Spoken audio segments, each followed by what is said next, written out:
est organisé par notre frère, notre cheikh Mohamed Kone, qu'Allah l'assiste. Amen. Et donc, le thème qui m'a été proposé, c'est bien le droit du voisinage en islam.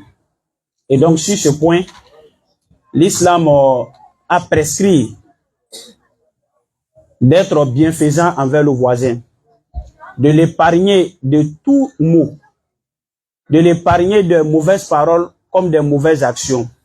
Le prophète va jusqu'à dire, n'est pas croyant par Allah, n'est pas croyant par Allah, il n'est pas croyant. On lui a posé la question à savoir qui n'est pas croyant. Il dit celui qui n'épargne pas ses voisins de son tort, de ses torts, pardon. Celui dont ses voisins ne sont pas épargnés de ses maux. Et donc Allah subhanahu wa ta'ala fasse que nous soyons de bons voisins pour notre voisinage. Et le prophète va jusqu'à dire à un sahaba qui est Abu Zar el-Ghifari, il dit lorsque tu prépares une sauce, tu vas préparer la viande, la soupe de viande, pardon, et donc il dit fais en sorte que la soupe la soit beaucoup. Il faut augmenter la sauce afin de pouvoir en donner à ton voisinage. Pourquoi? Parce que quand tu prépares, l'odeur de la sauce là, c'est tes voisins qui prend. La première personne à être au courant de ton malheur, c'est le voisin. Quand ton enfant pleure à la maison, qui entend, qui en souffre, c'est le voisin. Quand il y a un problème, le gaz a pris feu, il y a eu un incident, les premières personnes à être touchées, c'est le voisinage. Et donc voilà pourquoi quand ça va, quand il est question de faire du bien, c'est le voisin qui est la personne la plus bien placée avant toute autre personne. Voilà pourquoi Aïcha radiallahu anha, l'épouse du prophète, a posé la question au prophète. Il dit, prophète, j'ai deux voisins. Si je dois faire un cadeau, je dois offrir un cadeau. Auquel d'entre les deux dois-je offrir un cadeau? Le prophète lui dit, celui dont la porte est la plus proche de la tienne.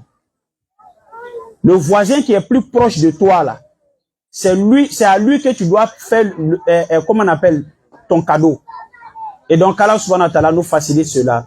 Chers frères et sœurs en islam, soyons bien dans notre voisinage, soyons humbles. Soyons humbles. Tant dans la parole que dans les actes. Ne soyons pas des gens qui sont compliqués, difficiles, qui voient le mal partout. Et comprenons que dans le voisinage aussi, nous n'avons pas été éduqués de la même manière, on n'a pas été éduqués dans le même endroit, on n'a pas les mêmes coutumes. Lorsque vous vous retrouvez dans un voisinage, il faut tenir compte de cet aspect-là. C'est-à-dire que celui qui est en face de toi, quelle a été sa réalité? Moi, j'ai été voisin avec un jeune Burkinabé. Il était très fermé, il était très renfermé. Quand il rentre, il salue, il rentre chez lui. Moi, je suis beaucoup ouvert, j'aime jouer avec mes voisins. C'est le jour qu'il quittait la cour, il a construit une cour en d'autres.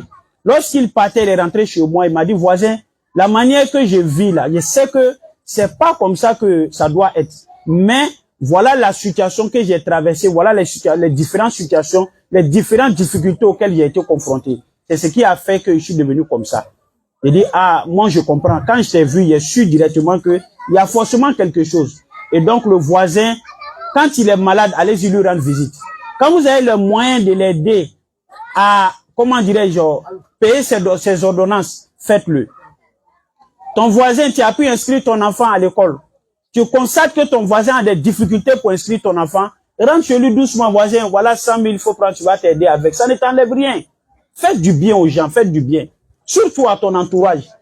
Faites en sorte qu'on parle bien de vous, c'est très important. C'est très important. Ça nous accompagne jusqu'au paradis. Qu'Allah subhanahu wa ta'ala nous facilite cela.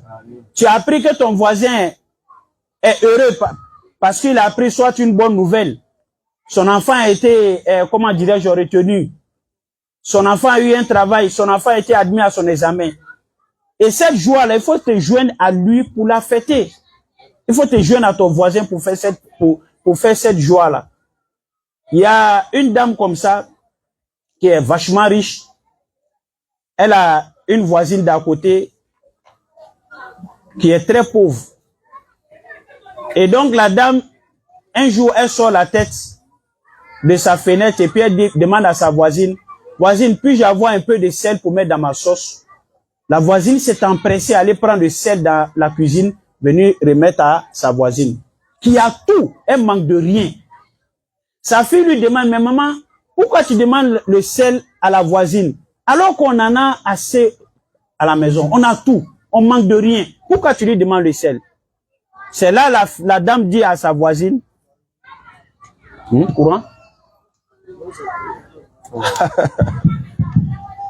C'est là la dame va dire à sa fille que nos voisins nous sollicitent pour tout.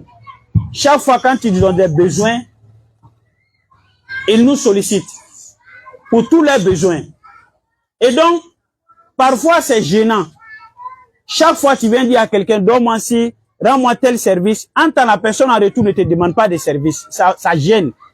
Elle dit donc c'est pour enlever cette gêne-là que j'ai demandé à ma voisine de me donner un peu de sel pour que en retour, quand elle veut me demander un service, elle puisse être à l'aise. Donc, qu'Allah subhanahu wa ta'ala nous facilite cela. Qu'Allah nous facilite cela. Le prophète alayhi salatu wa salam nous dit ceci. Il dit celui qui croit en Allah et au jour dernier, il honore son voisin. Celui qui croit en Allah et au jour dernier, qu'il ne fasse pas de tort à ses voisins. Chers frères et sœurs en islam, soyons de bons voisins. Soyons de bons voisins. Aidons nos voisins. Accompagnons nos voisins. Assistons-les dans les difficultés. Subhana rabbika rabbil izzati amma yasifun wa akhiru da'wana alhamdulillahi rabbil alamin.